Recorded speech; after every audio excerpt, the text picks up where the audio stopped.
પીવો જ પડશે. પછી તો છોકરાઓ કહે છે હું મરી જઈશ, હું સુસાઇડ કરીશ. તો બહુ સારું. ક્યાં બહુ તમે બહુ જબરો જવાબ આપો છો. બહુ સારું. સભાનતાથી કહો છો. સભાનતાથી બહુ સારું.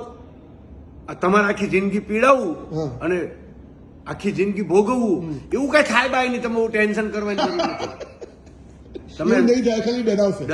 પણ એટલી તૈયારી રાખવી પડે. છોકરાને સુધારવું હોય તો ભાઈ કેન્સર થયું હોય ને તો બાપ જુઓ, બાપ એ ડોક્ટર હોય ને તો પગે કાપી નાખે ને જીભી કાપી નાખે ને મોઢું કાપી નાખે.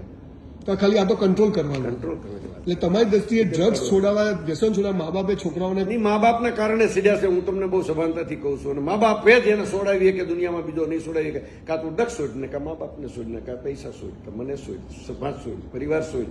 એ કડવો ઘૂંટડો મા બાપને પીવો જ જોઈએ. પીવો પડશે ત્યારે સુધારો આવશે. એમાં હું હજી દાવો કરું છું પણ હું એવો કન્ફર્મ નથી કે અમારા ઘરે એવા નહીં પાકે. બરોબર, તમે ભગવાન કરીને એવું ના થાય. ના થાય પણ તમારો આ મેસેજ